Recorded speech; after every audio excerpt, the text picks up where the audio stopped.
हालात बदहाल दिखे। बारिश ने भीषण गर्मी के सितम को तो थोड़ा कम जरूर किया।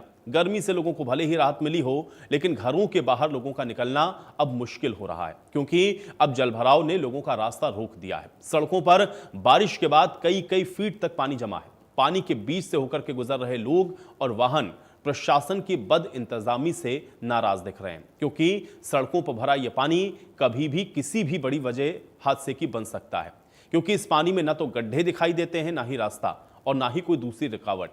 अब जलभराव के लिए लोग प्रशासन को जिम्मेदार ठहरा रहे हैं, लेकिन चरखी दादरी में जिला उपायुक्त का सरकारी आवास भी इस जलभराव से बच नहीं पाया।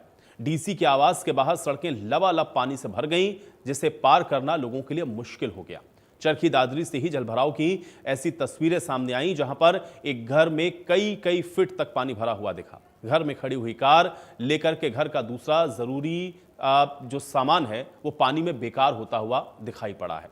बल्लभगढ़ में भी बारिश के बाद बस अड्डा पानी से तरबतर नजर आया। लोगों को बरसात के पानी से होकर के बस अड्डे तक पहुंचना पड़ा, जबकि गुरुग्राम में हर बार की तरह बारिश के बाद लंबा जाम देखने को मिला। अब ऐसे में सवाल यहां पर यह है कि हर साल बदहाली की ये जो तस्वीरें हैं वो आखिर बदलती क्यों नहीं है। तो अब और तस्वीरें आपको दिखाते हैं। देखिए, 4 तस्वीरें पहले आप देख लीजिए, गुरुग्राम, फरीदाबाद, चरखी दादरी और भिवानी की। और ये तस्वीरें देख करके आप हाल का अंदाजा लगा ही लीजिए कि किस तरीके से जरा सी बारिश और उसके बाद किस तरह की स्थितियां बन गई। और ये वो तस्वीरें हैं जो कि साल दर साल आप कह सकते हैं कि मानसून में ऐसी ही नजर आती हैं। गुरुग्राम में भी बारिश के बाद आप देखिए कैसे सड़कें पूरी तरह से जलभराव से जूझती हुई नजर आई। लोग आप देखिए जिनको निकलना है घरों से बाहर, उनके लिए मजबूरी है, और मजबूरन आप देखिए कैसे लोग इस पानी से भरी हुई सड़कों में जान जोखिम में डालकर इसको पार करते हुए दिख रहे हैं। अब ये फरीदाबाद के बल्लभगढ़ का ये बस अड्डा भी आप देख लीजिए। यहाँ पर आप देखिए बस अड्डा मानो ऐसा लग रहा हो कि किसी दरिया के बीच में बना हो। अब लोगों को जिनको आवागमन के लिए जाना है, जिनको एक शहर से दूसरे शहर का रुख करना है, उनके लिए इस बस अड्डे पर जाना उनकी मजबूरी है। लेकिन आप सोचिए कि इस बारिश के पानी में कैसे लोग इस बस अड्डे के अंदर जा रहे होंगे, ये कितना परेशानी का सबब यात्रियों के लिए बना होगा, उसकी अंदाजा आप इस तस्वीरों से लगा सकते हैं। चरखी दादरी में आप देखिए लोगों के लिए कैसी आफत हुई। पहले तो डीसी के घर के बाहर, उनके आवास के बाहर ही आप देखिए सड़कें लबालब हैं, और दूसरा ये कि लोगों के घरों के बाहर और मकान के बाहर भी इसी तरह से जो पानी है वो भरा हुआ नजर आया। नतीजा ये हुआ कि यहाँ पर जो लोगों के सामान हैं वो खराब होते हुए दिखे, क्योंकि ये पानी कई कई फीट तक भर गया, लोगों के घरों तक पहुंच गया। और भिवानी में भी कमोवेश ऐसी ही तस्वीरें देखने को मिली।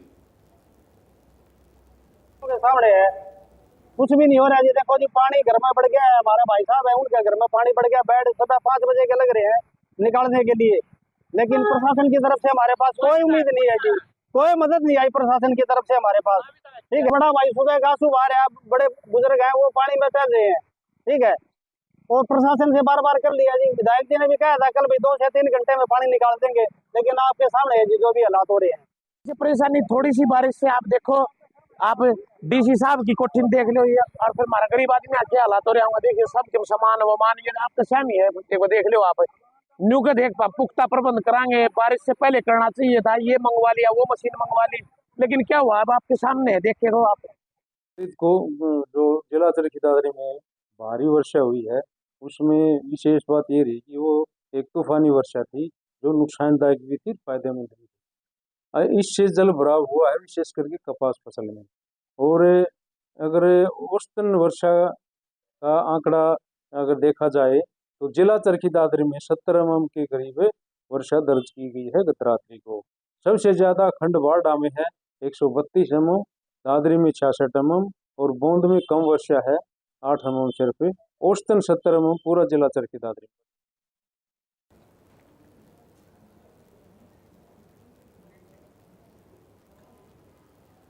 तो कुल मिलाकर के साल दर साल इसी तरह की तस्वीर, और हर बार जो प्रशासन दावे करता है उनकी तो पोल खोलती हुई तस्वीरें वो हर साल मानसून में ऐसी ही देखती हैं। लेकिन अब इसके पीछे के कारण क्या हैं, और यह हर साल इसी तरह की स्थितियां क्यों बन जाती हैं? क्यों जो भारी भरकम बजट है वो सही तरीके से खर्च नहीं हो पाता है, या फिर वो कहाँ खर्च होता है, ये उससे भी बड़ा सवाल है। क्योंकि ये जो तस्वीरें देख रहे हैं वो ये दिखाता है कि यहाँ पर जो भी स्थितियाँ हैं वो कम से कम ग्राउंड पर तो नहीं बदल रही हैं। अब इसके मायने क्या है, इसको थोड़ा समझते हैं। कुछ मेहमान है मेरे साथ, पहले उनका परिचय करवा देते हैं आपके साथ। हमारे साथ रामराजी शर्मा जी हैं, भारतीय जनता पार्टी के प्रवक्ता हैं। रामराजी शर्मा जी, स्वागत है आपका। सुखबीर तंवर जी हमारे साथ, कांग्रेस पार्टी के प्रवक्ता हैं। सुखबीर तंवर जी, आपका स्वागत है। और रवि सिंगला जी हमारे साथ हैं, पूर्व सीनियर टाउन प्लानर हैं आप। रवि सिंगला जी, आपका भी स्वागत है। रामराजी जी, आपसे शुरुआत करता हूं। हालांकि ये तो कुछ जगहों की तस्वीर मैं दिखा रहा हूं, लेकिन कमोबेश अगर हरियाणा में आप देखें तो जरा सी बारिश के बाद ऐसी ही स्थितियां बन जाती हैं। ये तस्वीरें साल दर साल बदलती क्यों नहीं है? और ये जो इस समय बदइंतजामी देखने को मिल रही है, या जो लोग इन भरे हुए पानी के बीच से निकलने के लिए मजबूर हैं, शहर के अंदर सड़कें पूरी तरह से दरिया में तब्दील हो गई हैं, क्या कारण है? आप लोग तो कहते हैं कि हम लगातार स्मार्ट सिटी बना रहे हैं, तस्वीरों को बदल रहे हैं, हम लोग शहरों को अच्छा कर रहे हैं, लेकिन तस्वीरें ये इससे बिल्कुल अलग नजर आती हैं। ये क्या वजह है इसकी?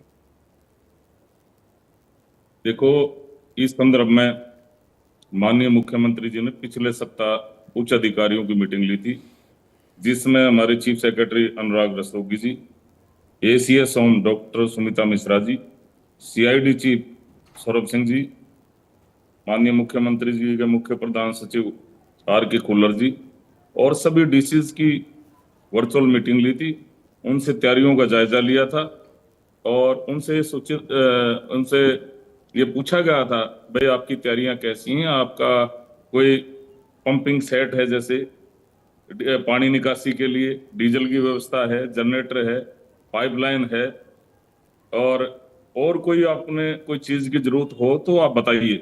और सभी नालों और सभी ड्रेन और सभी नालियों की सफाई के लिए उनको आवश्यक दिशा निर्देश जारी किए गए थे और तैयारियों का जायजा भी लिया था, भाई कितना काम हो लिया, कितना बाकी है।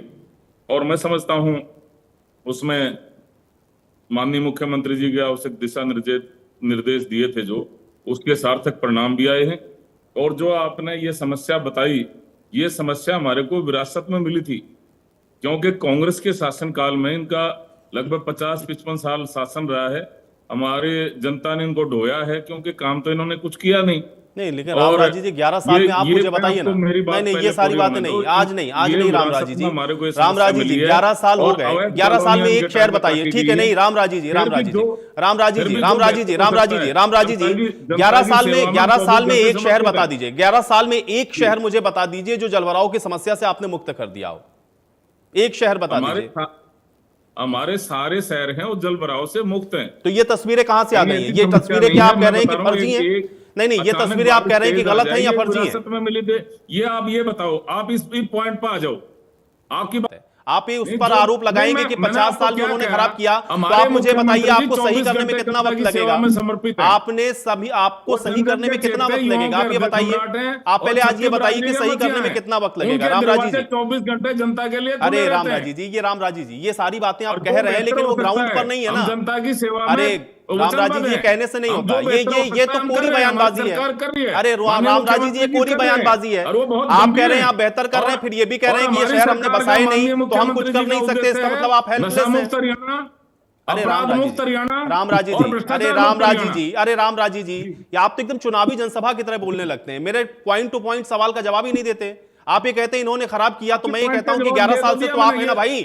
अरे सत्ता में आप हैं कि नहीं है? अरे रामराजी जी, सत्ता में आप हैं कि नहीं है? अब 11 साल में एक शहर नहीं सही कर पा रहे हैं और आप ये कहना शुरू कर देते हैं 50 साल में इन्होंने खराब किया। नहीं रामराजी जी, आपके पास कोई भी इस समय मुझे लगता है तर्क नहीं है, या तो आपके पास कोई फैक्ट्स नहीं है, कोई फिगर्स नहीं है। आप केवल ये बता रहे हैं मुख्यमंत्री ने कहा कि आप ऐसा कर दीजिए। डीसी के साथ मीटिंग करी, डीसी के घर के बाहर पानी भर गया, डीसी का खुद का आवाज डूब गया। कैसे सही कर रहे हैं? फिर आप ये बताओ, वो दादरी शहर नया बसाया क्या? 11 साल में बसाया हमने। अरे तो 11 साल में आप सही तो कर सकते थे, या 11 साल में आप कुछ भी नहीं कर सकते? हम जो अगर आपने सही किया होता तो ये तस्वीरें ऐसी नहीं होती। मैं तो नहीं कह रहा हूं, मैं तो कह रहा हूं कि सारे शहर बहुत पुराने हैं, लेकिन आप सही करेंगे कि नहीं करेंगे? अच्छा, अभी और कितने साल चाहिए? अरे अभी और कितने साल चाहिए ये बता दीजिए। आज ये बता दीजिए अभी और कितने साल चाहिए? अभी और कितने साल चाहिए रामराजी? अरे रामराजी जी, अभी और कितने साल चाहिए? बस ये बता दीजिए रामराजी जी, अभी और कितने साल चाहिए? हमारी सरकार आई है, आपको और कितने साल चाहिए? बस ये बता दीजिए। ये बताइए अभी आपको और कितने साल चाहिए? ये शहर बहुत पुराने, सबको पता है। रामराजी जी, ये सबको पता है, ये सबको पता है, ये सबको पता है। अरे ये सबको पता है, सारे पुराने शहर हैं। मैं ये कह रहा हूं कि आपको अभी और कितना साल चाहिए? 11 साल में तो आप सही नहीं कर पाए, और कितना साल चाहिए? हम कर रहे हैं ना। कहां कर रहे हैं? माननीय मुख्यमंत्री ने क्या कर रहे हैं बताइए। अगर कर रहे होते तो ये तस्वीरें ऐसी होनी नहीं चाहिए थी। आप कितनी समस्या हल होगी आप बताइए। आप मैं तो ये कह रहा हूं कि समस्या क्या आपको लग रहा है कि नहीं है, ये जो तस्वीरें झूठी हैं? देखो देखो, हम झूठी नहीं बता रहे, हम झूठी नहीं बता रहे, हम क्या कह रहे हैं, कहीं बारिश ज्यादा होगी, उसके पानी की निकासी में समय लगता है, तो कर रहे हैं हम। ठीक है, सुखबीर जी कह रहे हैं आप लोगों ने शहर बसाया भाई, अब हम लोग उसको सही कर रहे हैं, लेकिन इतनी जल्दी तो होगा नहीं। आयुष जी, आपको और इस परिचर्चा में उपस्थित सभी साथियों को सादर शुभ संध्या। देखिए आयुष, विगत के 11 वर्षों से हरियाणा के सभी प्रमुख शहरों में जल भराव की स्थिति और जन सामान्य की दुर्दशा और बेबसी झेलने के लिए जो मजबूरी है वो किसी से छिपी हुई नहीं है। और मैं कुछ एक आंकड़े बता दूं आयुष, 29 जुलाई 2016 को गुड़गांव में 18 घंटे से ज्यादा का जाम लगा था। आज उस जाम को भी 9 वर्ष होने वाले हैं और उसे महाजाम के नाम से जाना जाता है। और जो गुड़गांव की अंतरराष्ट्रीय छवि थी उसको किस प्रकार से नुकसान पहुंचा उसकी तो खैर कल्पना और गणना ही नहीं हो सकती। इसके अलावा जो मैं 2024 और 2025 के 3-4 मुख्य आंकड़े बता दूं, 11 अगस्त 2014 को, 14 सितंबर 2024 को, 11 अगस्त 2024, 14 सितंबर 2024 और 1 जुलाई 2025 बहुत मामूली वर्षा में, जिस प्रकार से मात्र 20-25 मिनट की वर्षा में जो मध्यम दर्जे की वर्षा थी उसमें जो जल भराव हुआ और सड़कें बाधित रही और 8-8 घंटे का जाम गुड़गांव में लगा। इसके अलावा और वर्तमान जो मानसून का प्रारंभिक चरण है, अभी तो प्रारंभिक चरण है, उसमें जिस प्रकार से गुड़गांव, फरीदाबाद, बल्लभगढ़, आपका चरखी दादरी का उदाहरण आपने बताया और अंबाला जिस प्रकार से जन सामान्य वहां प्रभावित है, इनको तो उस बात से कोई लेना देना है नहीं क्योंकि ये किसी विषय को मानते ही नहीं है। पहले जब मानेंगे तभी तो कोई बात होगी। और हर मानसून से पहले जिस प्रकार से नालों की सफाई का दावा किया जाता है और जनता के गाढ़े खून पसीने से जो अर्जित आय है विभिन्न करों के माध्यम से, उसके बड़े बड़े बिल बनाकर जिसका आपने भी जिक्र किया और जिस प्रकार से धन शोधन हो रहा है, ये हमसे और आपसे ये बात ठीक है, लेकिन सुखबीर जी लूट ठीक है, जारी है। 11 साल से ये है, इनको सही करना चाहिए। सुखबीर जी देखिए उसका प्रश्न है, लेकिन उनकी बात अपनी जगह भी सही है। ये समय ये शहर बस रहे थे सुखबीर जी, नहीं सुखबीर जी, जिस समय ये शहर बस रहे थे उस समय क्या जो तमाम प्लानिंग्स थी उसका सही से ध्यान रखा गया? क्योंकि ऐसा नहीं है कि ये तस्वीरें नहीं है, ये हमेशा से होता रहा है, ये हमेशा से इस तरह के जलभराव की तस्वीरें हैं। आप अपने समय के भी कार्यकाल की तस्वीरें तंवर साहब आप निकालेंगे, ऐसी ही आपको दिखेंगी। लेकिन क्या उस समय आप लोगों ने सही से प्लानिंग की कि अगर गुड़गांव बसा या फरीदाबाद जब बसा तो क्या उस समय प्लानिंग सही थी? तंवर साहब एक मिनट, नहीं तंवर साहब ठीक है, इनको व्यवस्था करनी है, ये कितना बेहतर कर रहे हैं वो बता रहे हैं। मैं ये पूछ रहा हूं कि क्या उस समय सही से प्लानिंग की गई थी? भाई हर शहर का कम से कम 25 साल का एक मास्टर प्लान तो होता है, क्या वो प्लानिंग सही थी तंवर साहब? और अगर सही होती तो मुझे लगता है इतनी बदहाल स्थिति नहीं होती। कांग्रेस के शासनकाल में एक भी जाम का उदाहरण अगर आपके सामने है तो बता दें और रामराज जी बता दें। अब ऐसे उल जलूल बेफिजूल कुछ भी बोलना उसका कोई विषय नहीं है। अब आयुष नहीं तंवर साहब ऐसा नहीं, तंवर साहब ऐसा नहीं है, ऐसा नहीं है तंवर साहब, ऐसा नहीं है कि गुड़गांव में आज से ये जल भराव होने लगा या फरीदाबाद में आज ही ये जल भराव होने लगा, 2014 के बाद से जल भराव हो रहा है, ऐसा नहीं है। जल भराव पहले भी होते थे और जाम भी लगते थे। मैं ये पूछ रहा हूं कि क्या प्लानिंग सही तरीके से थी? आप ये मानते हैं सही प्लानिंग थी? रिपोर्टिंग बता दो, वो ज्यादा बारिश होगी, हल्का फुल्का जल भरा होगा, लेकिन जो महाजाम की स्थिति वो है। गांव के गांव चलिए ठीक है, विजेंद्र रेड्डी जी भी मेरे साथ जुड़ गए हैं इंडिया नेशनल लोकदल की तरफ से। विजेंद्र रेड्डी जी आपका भी स्वागत है। ठीक है, एक मिनट रेड्डी साहब, एक मिनट ठीक है, एक मिनट, अभी विजेंद्र रेड्डी जी का मैं रुक कर रहा हूं। विजेंद्र रेड्डी जी ठीक है, तंवर साहब और रामराजी जी हो गया। चलिए ठीक है, अब यही सबसे बड़ी समस्या है ना, आप दोनों लोग एक दूसरे के ऊपर केवल आरोप प्रत्यारोप करते रहते हैं। आप उनके ऊपर डालेंगे, वो आपके ऊपर डालेंगे, कोई समस्या की जड़ में नहीं जाना चाहता है। ऐसा नहीं है कि किसी एक के ऊपर आप डाल करके बच सकते हैं। ये बात बिल्कुल सही है कि ये शहर आज के नहीं बसे, और अगर प्लानिंग प्रॉपर तरीके से होती तो आज इस तरह की स्थिति होती ही नहीं। इसलिए जिम्मेदार तो सब हैं जो सत्ता में रहे हैं। इसलिए प्लीज एक मिनट तंवर साहब, हो गया, आपकी बात आ गई। रेड्डी जी क्योंकि गुड़गांव या फरीदाबाद जिस समय बसे उस समय प्लानिंग कैसी थी और उस समय सत्ता के अंदर आप लोगों की भी एक भागीदारी रही है। रेड्डी साहब, क्या प्लानिंग सही नहीं थी, इस वजह से आज ऐसी तस्वीरें? आयुष जी देखिए, उल्टा चोर कोतवाल को डांटे वाली कहावत की ये बात कर रही है। पहले गांव बसे, शहर बसे, जिस प्रकार से बसे, ये तो है नहीं कि भाई हमने जो है ना उसमें नाले बना रखे थे और कांग्रेस वालों ने उनको बंद कर दिया या इन्होंने खोल दिया, ऐसा कुछ नहीं है। पानी का भराव जो है उसका तो सीधा सा एक सूत्र है, यदि सरकार सही से प्लानिंग करे तो उस पानी की निकासी से निजात पाया जा सकता है। बहुत पुराने इतिहास को उठाने की बजाय अब आपने क्या किया, 11 साल से प्रदेश की सत्ता के ऊपर आप लोग काबिज हो और आपने कितना इसका समाधान करने का काम किया। देखिए आयुष जी, पानी निकल जाता है, नाले भी बने हुए हैं, नालियां भी बनी हुई है, ड्रेनेज भी बने हुए हैं, और यदि सरकार जागरूक हो, सरकार इसके ऊपर ध्यान दे तो पानी की निकासी की इतनी बड़ी समस्या नहीं होती। सारी व्यवस्थाएं तैयार है, उन व्यवस्थाओं को दुरुस्त करने वाली बात है। अभी परसों मुख्यमंत्री महोदय ने मीटिंग लेकर के आदेश देने का काम किया कि वर्षा से पहले ड्रेनेज की, सीवरेज की सफाई होनी चाहिए।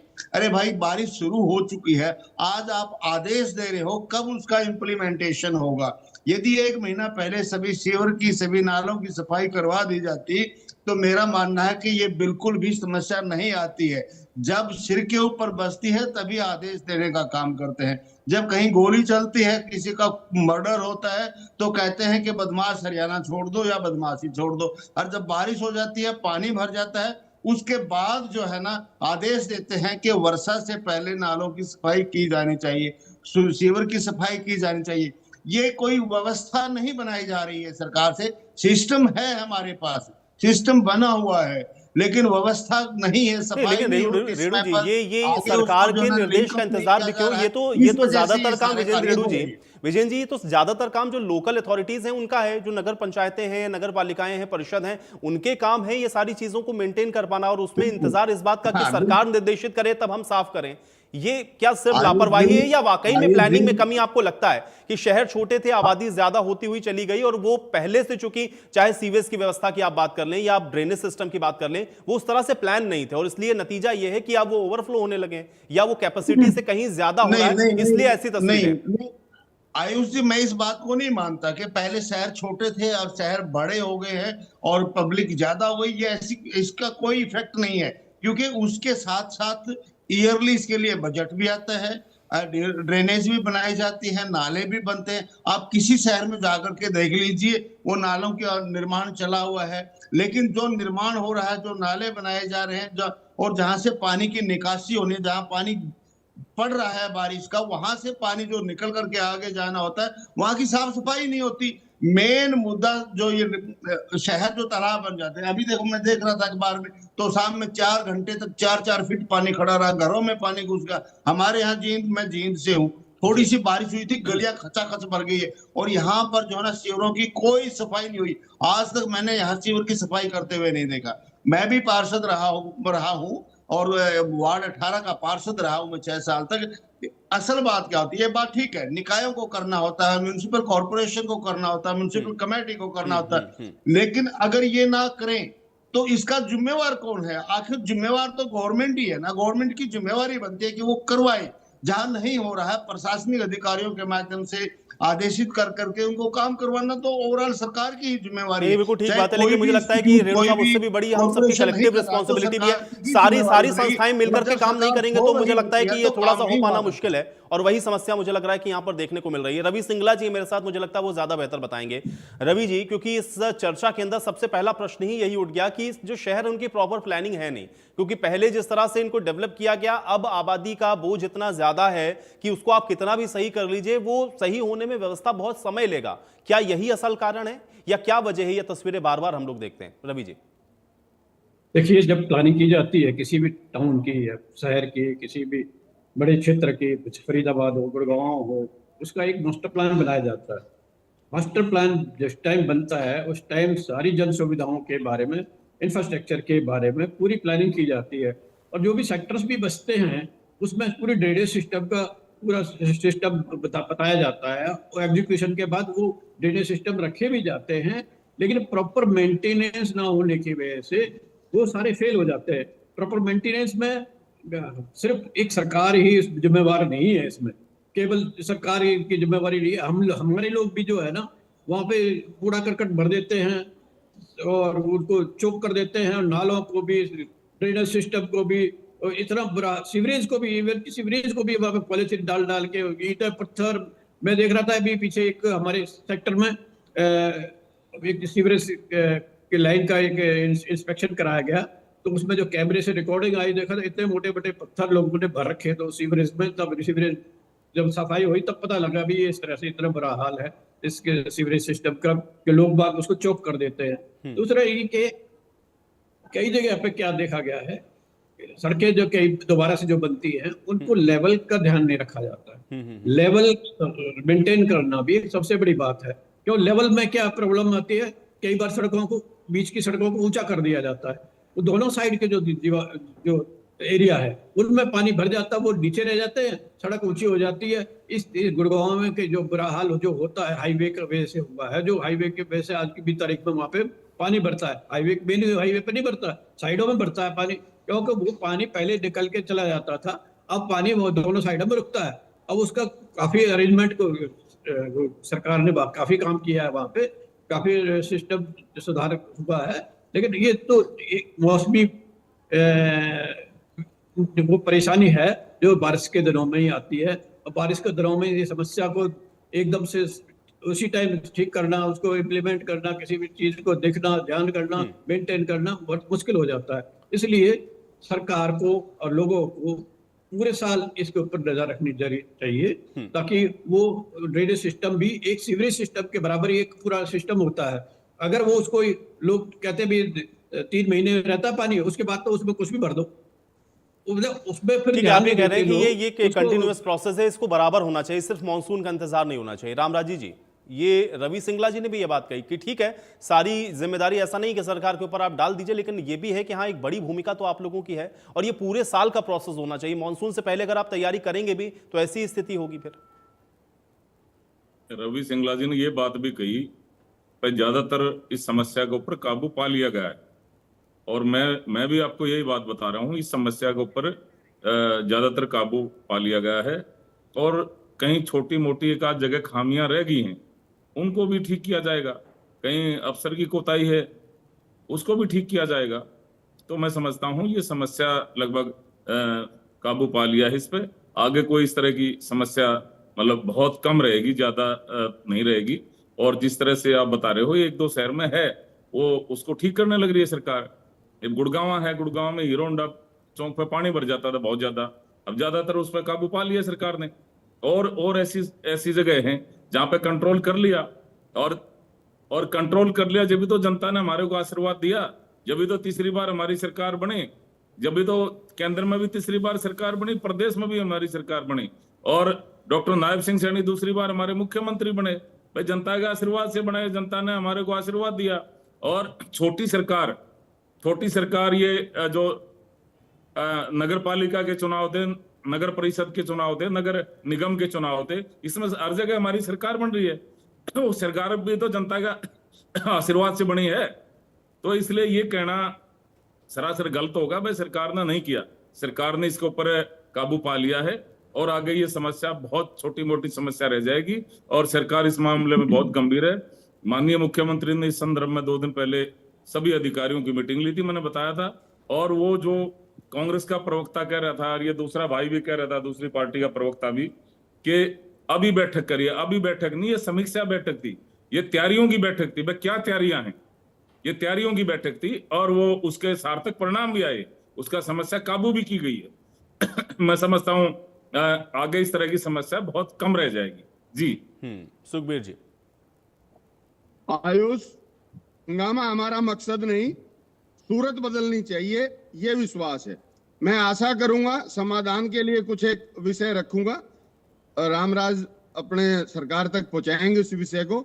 देखिए, शहरों में बरसाती पानी को निकालने के लिए वैज्ञानिक और आधुनिक ड्रेनेज व्यवस्था की स्थापना आज समय की प्राथमिक आवश्यकता है। इसके अलावा शहरों में नियोजित विकास अत्यंत आवश्यक है। समस्त प्रदेश में कुकर मुत्ते की तरह विगत के 11 वर्षों में जिस प्रकार से अवैध कॉलोनियों का निर्माण हुआ है, और 11 वर्ष में आपके टाइम हुई थी अवैध कॉलोनियां, 11 वर्ष में किसानों की जमीन हरियाणा विकास प्राधिकरण का एक भी सेक्टर नहीं बचा। ठीक है रामराजी जी अभी सुन लीजिए। अरे रामराजी जी भाई, वो सुझाव दे रहे हैं, मुझे लग रहा है अच्छे सुझाव है, अगर तो उसको ले लीजिए, वो सही तो हम सबको मिलकर ही करना ना, उसको एक बार सुन लीजिए वो क्या कह रहे हैं। आयुष, इसके अलावा जल संरक्षण, देखिए वर्षा का ज्यादातर पानी बर्बाद हो जाता है। जल संरक्षण के लिए दो विषय हैं।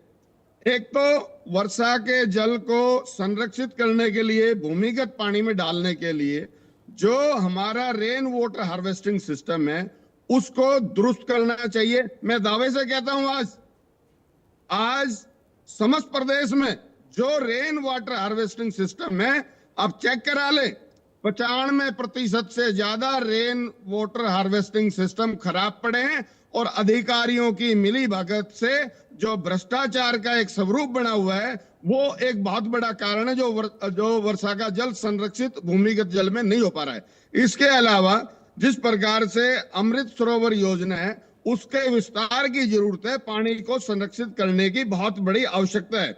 और जो अभी कह रहे थे भाई जल भराव से संबंधित अधिकारियों की विफलता को कौन देखेगा, और ये हर वर्ष का मामला है। क्या एक भी अधिकारी को इन्होंने इन विगत के 11 वर्षों में चिन्हित करके चार्जशीट किया? अगर किया हो तो बताएं। निश्चित तौर पे इनका काम वो नहीं है। ये झूठ बोल के तथाकथित ट्रिपल इंजन बना लिया, लेकिन जन समस्याओं की तरफ इनका कोई ख्याल नहीं है।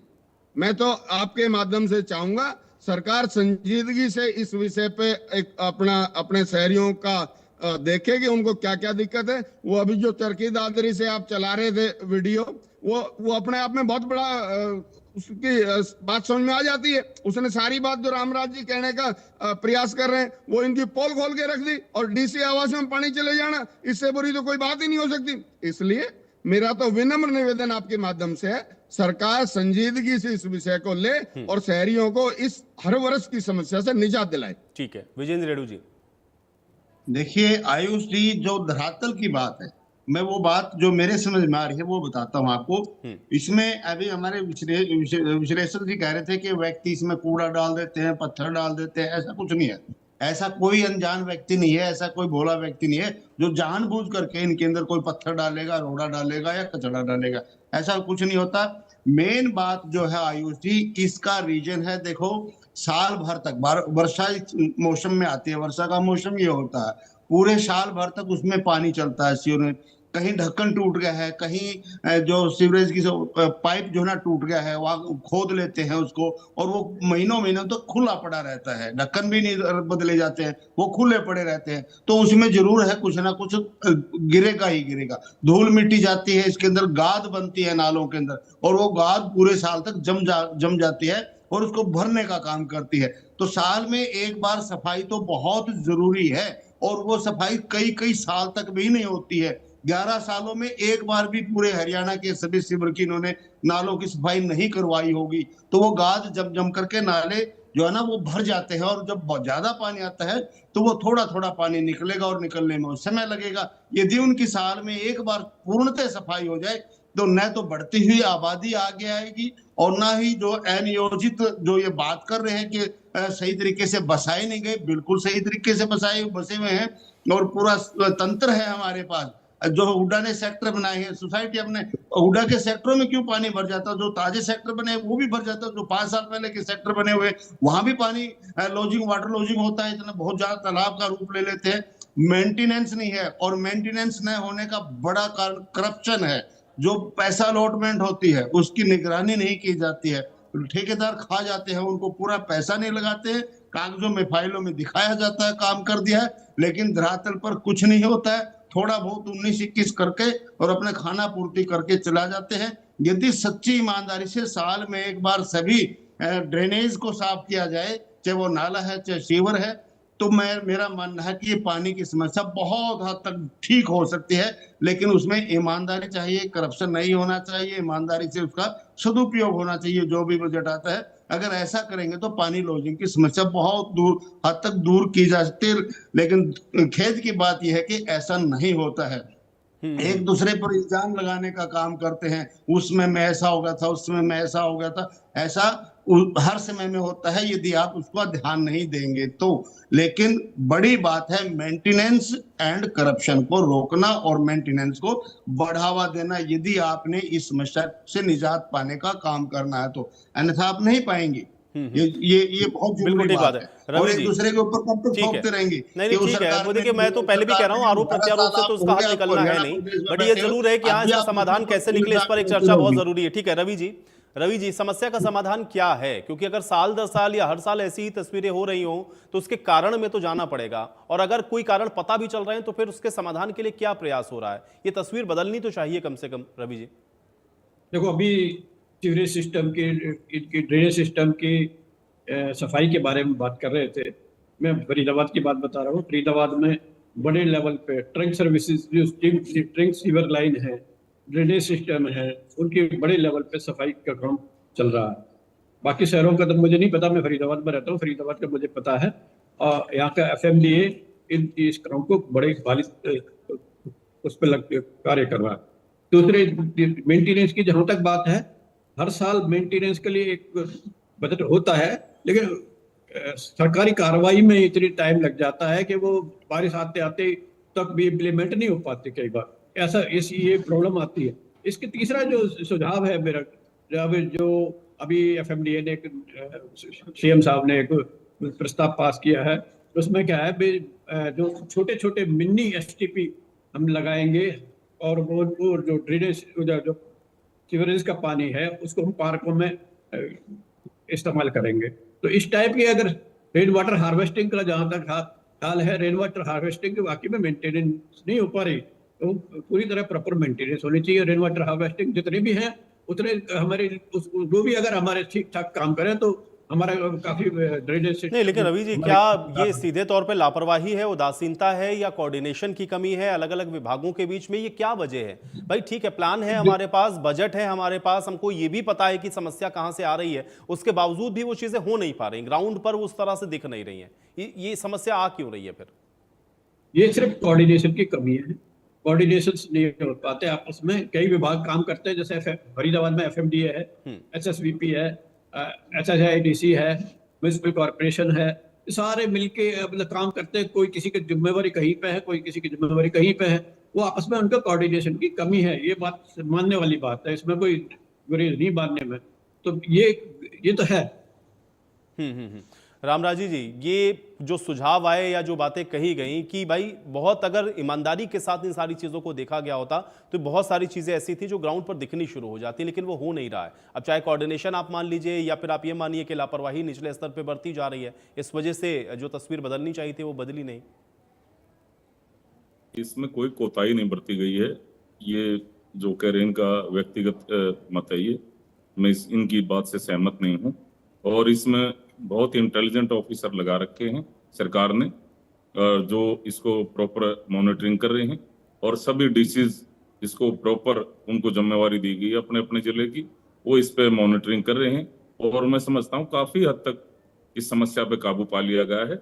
एक आध जगह है उस पर भी काबू पा लिया जाएगा, ऐसी कोई बात नहीं। सरकार बहुत गंभीर है, माननीय मुख्यमंत्री जी बहुत गंभीर हैं, और जिस तरह से माननीय मुख्यमंत्री जी जनता की सेवा में समर्पित रहते हैं, वह जनता का आशीर्वाद मिल रहा है, और इसमें कोई ऐसी बात है ही नहीं। वो तो कहते हैं भैया ये मुख्यमंत्री कुर्सी भी आपकी है, मैं भी आपका हूँ, तेरा तुझको अर्पण क्या लगे मेरा, सब कुछ आपका है, मैंने आपका आशीर्वाद की जरूरत है। 24 घंटे जनता की सेवा में समर्पित रहते हैं। तो मैं समझता हूँ आगे इस पे काबू पा लिया जाएगा। और जो एक भ्रष्टाचार की बात कही थी एक भाई ने, अरे मेरे भाई, ये नायब सैनिक का हरियाणा है लाडले, ये भ्रष्टाचार मुक्त हरियाणा, नशा मुक्त हरियाणा और अपराध मुक्त हरियाणा, ये नायब सैनिक का हरियाणा है भाई। यहाँ ये चीज नहीं चलेगी। कितने क्लास 1 अफसर भी ठाठा के भीतर दे दिए, कितने, या भी तो एक CMO भी पकड़ा है पलवल का, और कितने अधिकारी, कितने नायब तहसीलदार चार्जशीट कर दिए। आप ये कह रहे हो ना, आपकी टाइम में होता था ये, आपके टाइम में अवैध कॉलोनियां काटी जाती थी, आपके टाइम में तो CLU की सरकार थी, आपके टाइम में तो सेक्शन 4(6) का नोटिस दिया, किसान को डराया धमकाया, सस्ते भाव में जमीन हड़पी, महंगे भाव में बिल्डरों को बेच दी। आपके टाइम में भर्तियां किस आधार पर होती थी? परिवारवाद, क्षेत्रवाद, भाई-भतीजावाद, जातिवाद। टाइम में मुख्यमंत्री थे, उन्होंने इस बात को तोड़ा, उन्होंने कहा पूरा हरियाणा मेरा परिवार है। अरे रामराजी जी, मेरे परिवार रामराजी जी, उन्होंने ऐसा सिस्टम बांधा।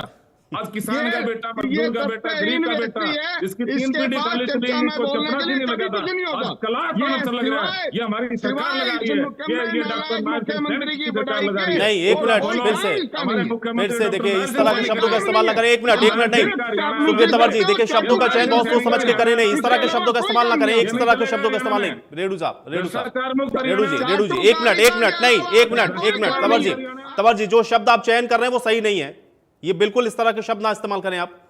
विजेंद्र रेड्डी जी, जो बातें आपने कही या जो आप सुझाव दे रहे हैं, ये कह रहे हैं कि कुछ जगहों की तस्वीर अगर ऐसी है भी तो वो बदल जाएंगी आने वाले समय में। विजेंद्र रेड्डी जी, अरे ऑडियो को डाउन रखें भाई, ऑडियो को डाउन रखें तंवर साहब की। विजेंद्र रेड्डी जी, रामराजी जी, हो गया भाई, हो गया।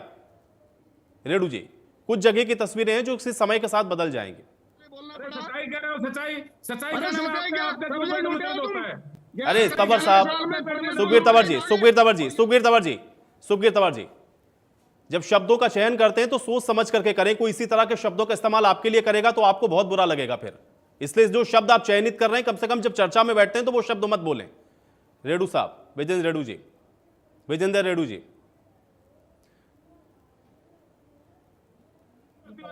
आपकी सरकार में बता आप कितने भर्ती हुए? तो पूछना चाह रहे थे, मुझे प्रश्न नहीं सुना, प्लीज रिपीट करें उसको आप एक बार। जी रेड्डी जी, मैं ये कह रहा हूं कि सरकार का पक्ष ये है कि बहुत सारी चीजों को हमने सही किया है और अब जो कुछ थोड़ी बहुत चीजें रह भी गई उसको हम सही कर देंगे आने वाले भविष्य में। आयुष जी, बहुत सारी चीजें हैं ही नहीं इस मैटर में। मैं फिर दोबारा वही बात कहता हूं, यदि समय रहते समय के अनुसार ये इनकी साफ सफाई भी कर लें मात्र, तो इस समस्या से निजात पाई जा सके। लेकिन अब बरसात होने के बाद मौसम जब शुरू हो चुका है, बरसात का पानी आना शुरू हो चुका है, उस टाइम यदि मुख्यमंत्री जी बैठक लेकर के अधिकारियों को निर्देश देने का काम करेंगे तो समस्या का निदान नहीं हो सकता। ये आज से पहले देना चाहिए था, जनवरी फरवरी में इसकी कार्रवाई शुरू होनी चाहिए और साल में एक बार जरूर इसकी सफाई करवा देनी चाहिए। तो ये समस्या ठीक है। काफी हद तक रवि सिंगला जी, इसका समाधान क्या है? फुल प्रूफ क्या होना चाहिए इसका समाधान? देखिए, पहली बात तो मैंने ये बात कोताही वाली बात नहीं कही। मैंने कहा था कोऑर्डिनेशन की कमी है, कोताही की बात नहीं कही। कोताही नहीं, काम कर रहे हैं, काम जगह जगह हो रहा है और बड़े लेवल पे काम हो रहा है। उसमें हो सकता है समय लग रहा हो, लेकिन फिर भी हमें ये सोचना पड़ेगा भी हम सबको मिलकर भी इसका अपने अपनी जगह का सब अपने अपने जो है अपने समस्याओं का हल करने का कोई तरीका बताएं, सरकार को मदद करें, तो सरकार को बताएं भी यहाँ पे ये कमी है। तो सरकार उसमें ऐसा नहीं है, सरकार बिल्कुल यहाँ पे फरीदाबाद में सीएम साहब ने मीटिंग ली थी, उसमें क्लियर कहा था भी कोई भी जल भराव नहीं होता है, जल भराव के लिए अधिकारी उत्तरदायी होगा, उसके खिलाफ कार्रवाई की जाएगी।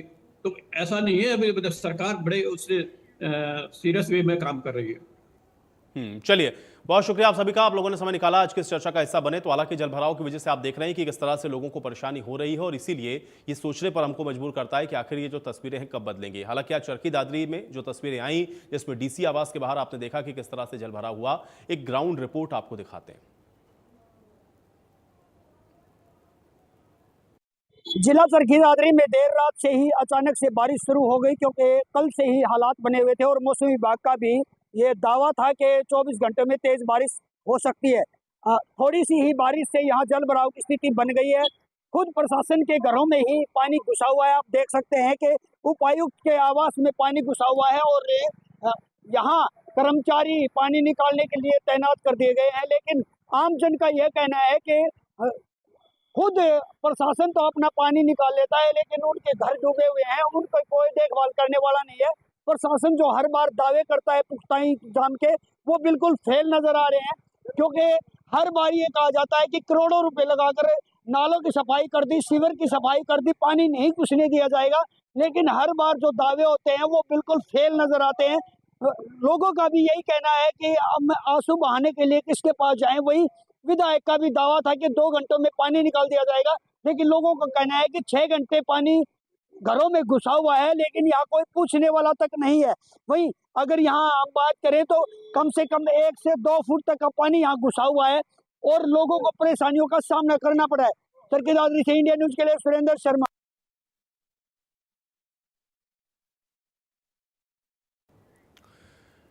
तो वहीं चरखी दादरी के बाद आपको बता दें कि फरीदाबाद से भी आज जलभराव की जो तस्वीरें हैं वो देखने को मिली हैं और वहां पर भी लगातार आज जो बारिश हुई है उसके बाद जो स्थितियां हैं वो बेहद खराब नजर आईं और फरीदाबाद में भी लोगों को भारी परेशानी का सामना करना पड़ा है। तो तस्वीरें आपको दिखाएंगे क्योंकि फरीदाबाद में भी आप देखिए किस तरीके से जलभराव से लोग परेशान हैं। तो मानसून की ये पहली ऐसी बरसात है जिसमें सबसे ज्यादा बारिश हुई है। तिगांव विधानसभा की बात करें तो 35 मिलीलीटर तक की बरसात फरीदाबाद में देखने को मिली है और इस बरसात के बाद में कई जगह एक तरफ जहां उमस भरी गर्मी से राहत मिली है तो कई जगह ये बारिश आफत लेकर भी आई है। हम फिलहाल बल्लभगढ़ के बस स्टैंड पर हैं, आपको तस्वीर दिखा देते हैं। चूंकि सुबह के वक्त में बरसात हुई थी और ऐसे में चूंकि आज वर्किंग डे है, सोमवार को तमाम लोग अपने अपने कामकाज के लिए यहाँ बस लेने के लिए निकले थे, लेकिन उन्हें इसी बरसात में के पानी में से निकलकर आना पड़ा। आप देखेंगे जो सिटी बस है जितनी भी आप देखेंगे तमाम बरसात में खड़ी हुई है और ऐसे में लोगों के लिए भी ये आफत बनकर आई है। एक तरफ जहां उमस से राहत तो जरूर मिली है, लेकिन कई जगह जो लो लाइन एरिया है वहां इसी तरह का जल भराव देखने को मिल रहा है। चाहे नेशनल हाईवे की बात करें, उसकी सर्विस रोड पर कई जगह जल भराव दिखा है। हालांकि तो उस पानी की निकासी के इंतजाम भी किए जा रहे हैं। कई जगह टैंकर लगाए गए हैं तो कई जगह बूस्टर पर मशीन मोटर चलाकर उसकी निकासी के इंतजाम किए जा रहे हैं। लेकिन इस बरसात की वजह से परेशानी भी लोगों को उठानी पड़ी है। चूंकि बस स्टैंड प्रबंधक हैं, उनसे बात कर लेते हैं। सर, देखते हैं हम लगातार कई बार इसी तरह के हालात बनते हैं जब बरसात होती है। जब भी बारिश आती है तो ये पूरा बस अड्डा भर जाता है, क्योंकि यहाँ कोई स्थायी प्रबंध नहीं है पानी निकासी का। जो ये है बस अड्डा है ये झील में है और बाजार में इधर जो पानी भर जाता है रोड पे, रोड की जो कैपेसिटी है पानी झेलने की वो इतने झेलता है और फिर उसके बाद में घूम के पानी बस अड्डे की तरफ आ जाता है। आप ये कह रहे हैं कि जो नेशनल हाईवे पर जो बरसात का पानी है वो भी बस अड्डे के अंदर आता है? वो भी बस अड्डे के अंदर आ जाता है, फिर उसको मोटर चला के इंजन चला के उसको निकलवाया जाता है। जैसे जैसे खाली होता है वैसे वैसे फिर बारिश आ जाती है, फिर भर जाता है। कोई स्थायी प्रबंध नहीं है। हम देख रहे हैं कि चूंकि अभी बरसात का पानी यहाँ दिख रहा है, लोग परेशान भी हैं, आने जाने वाले लोग भी, और लेकिन ये कितनी देर में पानी की निकासी होती है? देखिए, तो बारिश के ऊपर बात है। अगर बारिश चलती रही तो ये 3 दिन भी खाली ना हो। जब तक बारिश बंद ना होगी जब तक खाली नहीं होगा, क्योंकि उधर से मोटर निकालती रहेगी, उधर से पानी आता रहेगा।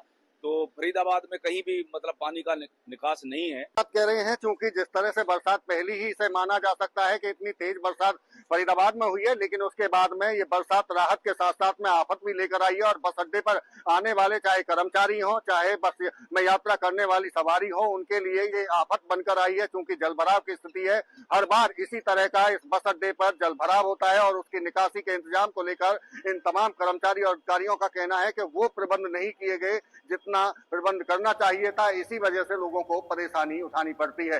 फरीदाबाद से देवेंद्र कौशिक, इंडिया न्यूज।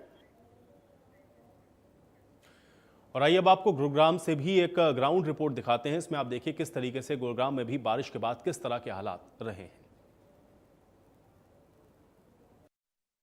गुरुग्राम के लोगों के लिए बादल बरसते हैं तो गर्मी और हुमस से राहत ज़रूर देते हैं, लेकिन वहीं एक दूसरी आफत में डाल देते हैं।